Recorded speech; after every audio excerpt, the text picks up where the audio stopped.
Appreciate you. Hello, everybody. Thank you so much. Thank you. Everybody, please have a seat. Have a seat. But before I get started, first of all, let me thank your fine young mayor. Mr. Mayor, it is wonderful to see you, and I am partial to daughters, as I know you are, and I hope at some point I get a chance to meet yours. But thank you for the great work that you've done. To somebody who I think is one of the best governors in the country, Jennifer Granholm. Please give her another round of applause.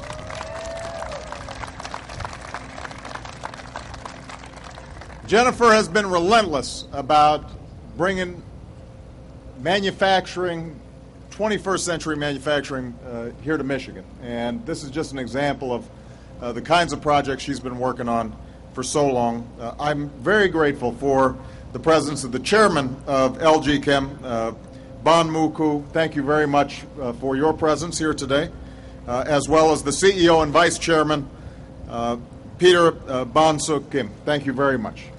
Please give them a big round of applause. And I want to acknowledge your Congressman, Pete Hoekstra, is here in the audience. Please give him a round of applause. Now, it is wonderful to be here in Holland, and I am especially to be here as Compact Power breaks ground on this site. This is about more than just building a new factory. It's about building a better future for this city, for this state, and for this country. Now, I want to say what everyone here in Holland and everybody here in Michigan knows too well, which is that these have been some pretty tough times.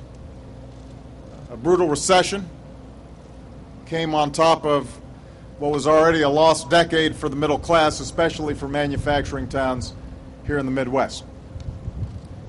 Even before this recession cost so many jobs. Incomes had been flat, jobs were moving overseas, while the price of everything from health care to college tuitions were skyrocketing.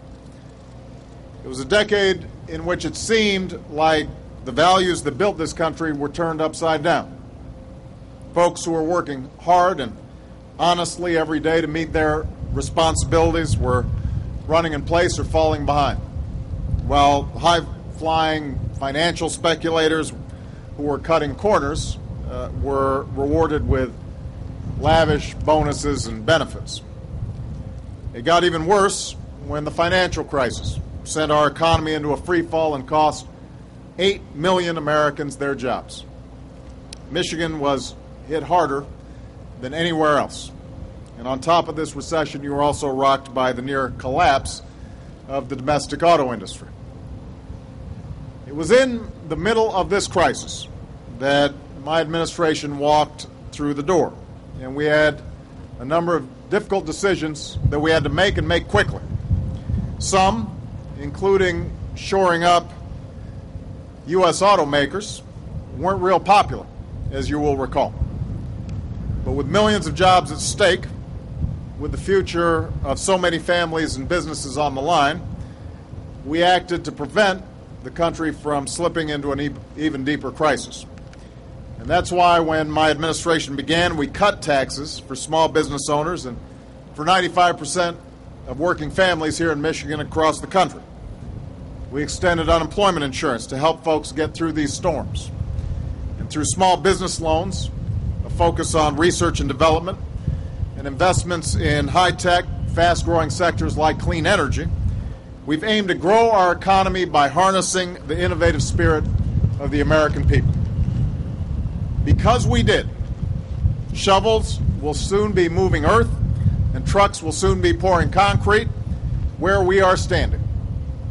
Because of a grant to this company, a grant that's leveraging more than 150 million private dollars, as many as 300 people will be put to work doing construction, and another 300 will eventually be hired to operate this plant when it's fully up and running. And this is going to lead to growth at local businesses like parts suppliers and restaurants. It will be a boost to the economy of the entire region. Now, this is the 9th advanced battery plant to begin construction because of our economic plan. And these plants will put thousands of people to work. This includes folks who are working at a couple of facilities being built in Michigan by another battery technology company called A123.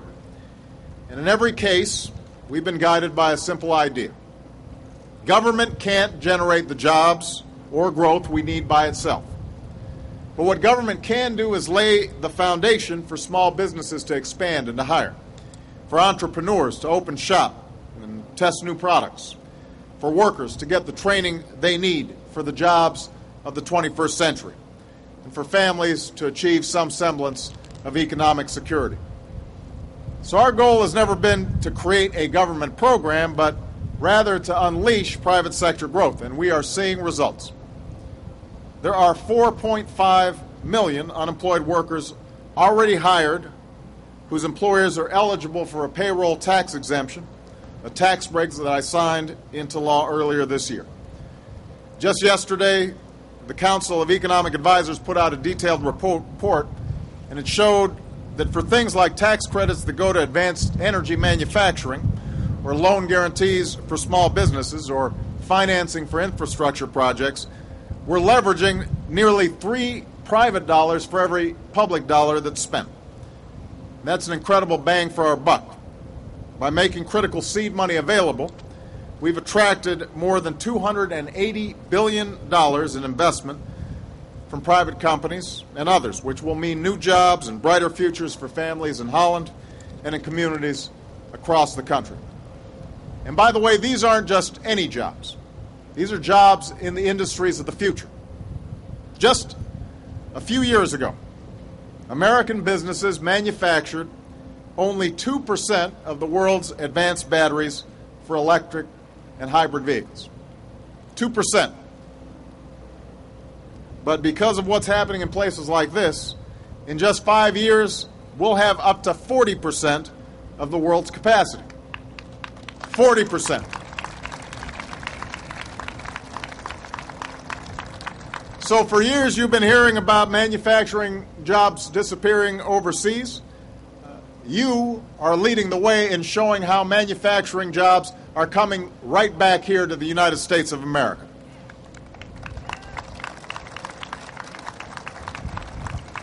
For example, the workers at this plant, already slated to produce batteries for the new Chevy Volt, learned the other day that they're also going to be supplying batteries for the new electric Ford Focus as soon as this operation gears up. And that means that by 2012, the batteries will be manufactured here in Holland, Michigan. So when you buy one of these vehicles, the battery could be stamped Made in America, just like the car.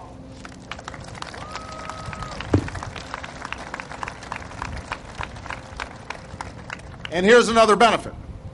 Because of advances in the manufacture of these batteries, their costs are expected to come down by nearly 70% in the next few years. That's going to make electric and hybrid cars and trucks more affordable for more Americans. And that not only means more jobs, but it also means we're going to be less dependent on foreign oil. So taken together, these are the efforts that are going to create jobs and help build a stronger economy in the long run. And I want to express my appreciation to the Michigan leaders, not only here but in Congress, who supported the economic plan that made this possible. As a result of the steps that we took, an economy that was shrinking is now growing. We were bleeding jobs at a rate of 750,000 per month the January that I was sworn in. Now the economy is adding private sector jobs and has been for 6 straight months. Now, this doesn't mean that we're out of the woods, not by a long shot. But it does mean that there are small business owners who've been able to get the loans they need to hire a few more people. It means there are salespeople with a few more dollars in their pockets because customers are buying again. It means there are innovators and entrepreneurs finally able to take a chance on a new idea. And it means there are construction workers heading to the job site each day, just like some of the folks who are here today, because our country is slowly coming back from this vicious recession.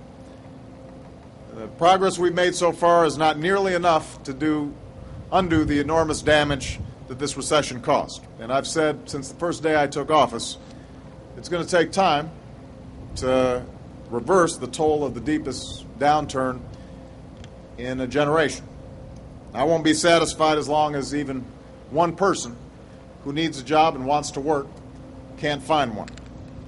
But what I'm absolutely clear about, and what this plan will prove, is that we are headed in the right direction, and that the surest way out of the storms we've been in is to keep moving forward and not go backwards. There are some folks who want to go back, who think that we should return to the policies that helped to lead to this recession. Some of them made the political calculation that it's better to obstruct than to lend a hand. They said no to tax cuts. They said no to small business loans. They said no to clean energy projects. Now, it doesn't stop them from being at ribbon cuttings, but that's okay. You know, I just want to make sure that everybody understands that this country would not be better off if this plan hadn't gotten built and if the clean energy package that made it possible wasn't in place. And when you head out to any of the 24 battery technology plants coming online that are going to be able to be stamped Made in America on their products, I want folks who have been pushing against these economic policies to explain to these workers why it'd be better for these things to be manufactured in other countries, or why the solar plants and wind turbines and biodiesel refineries that are being built shouldn't have happened. You know, most workers and most entrepreneurs understand we're not in the clear yet, but they understand we're headed in the right direction. There's something about America that no matter what the trials are, what the tribulations are, we stay optimistic and we keep going forward. And we know if we work hard enough and if we're determined enough, if we try as hard as we can, and if we're willing to experiment, and if things don't work, we put them aside, but we keep on going, that sooner or later, we're going to see a brighter day, and we're going to pass on a better America to our children and our grandchildren. That's been our history. That's the legacy that we inherit. So, to everybody in Holland, I want you to understand, these have been a tough few years. But we have been through tough times before. And at our best, we've risen to the challenges we faced by tapping the drive and the talent and the ingenuity that has always been at the heart of America's success. And that's what's happening all across America as we speak. That's not only how we're going to emerge from this period of turmoil, that's how we're going to actually come out stronger than we were before. So to all of you who've been part of this project, thank you. This is a symbol of where Michigan's going. This is a symbol of where Holland's going. This is a symbol of where America's going. God bless you, and God bless the United States of America.